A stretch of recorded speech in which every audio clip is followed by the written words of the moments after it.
In the year 1666, Isaac Newton defined the color spectrum on a circle. He did this after he saw white light pass through a prism and break into varying colors of light. The colors were red, orange, yellow, green, blue, indigo, and violet. This is known as the color wheel. The color wheel is the foundation of color theory because it displays the relationship between colors. Over the years, the color wheel has become more advanced. Currently, we use this color wheel. The colors in the wheel are broken into three subdivisions: primary colors, secondary colors, and tertiary colors. Before we understand what these colors are, we must understand how these individual colors are defined. The color wheel is broken into two models, one additive model and one subtractive model.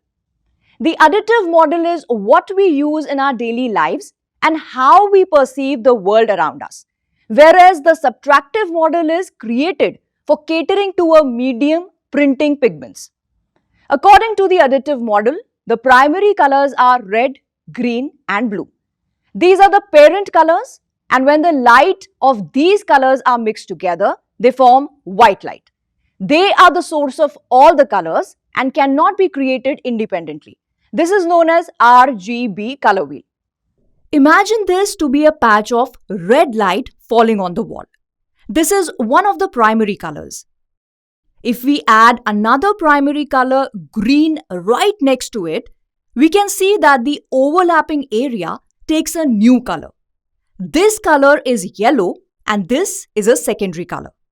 A secondary color is thus created by the summation of two primary colors.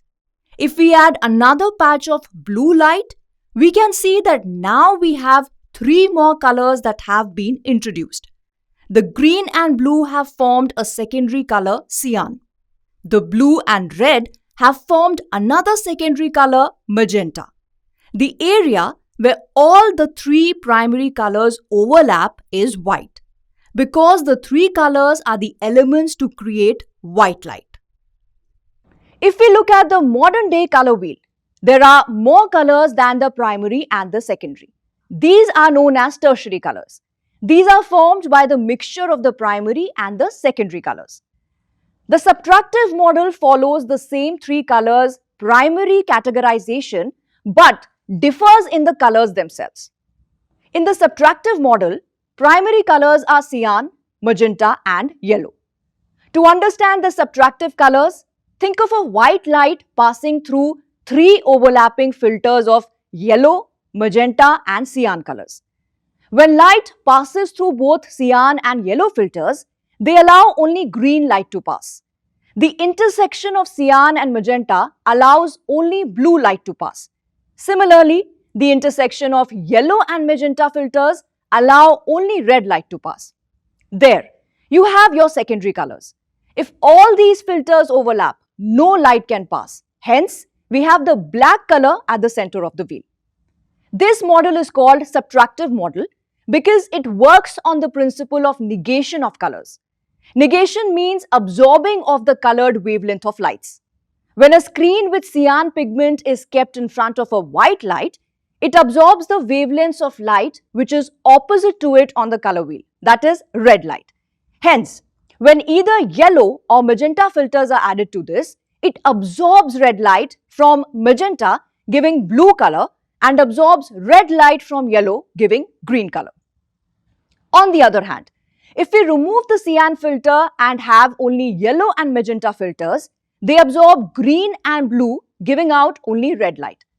The subtractive colors are useful in the process of printing. This is because colored pigments also work on the principle of negation.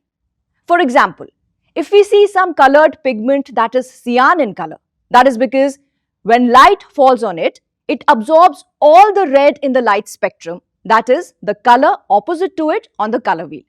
Hence, the object appears as cyan. If the colored pigment is yellow, that is because it absorbs all blue light in the light spectrum. Hence, when we add cyan pigment to yellow pigment, we see it turn into green as all the red and the blue in the light spectrum are now fully absorbed. In the same manner, red is produced when yellow and magenta pigments are added together, and blue is produced when cyan and magenta pigments are added together. If we add all pigments together, all of the red, blue, green in the light spectrum are fully absorbed and we get black color.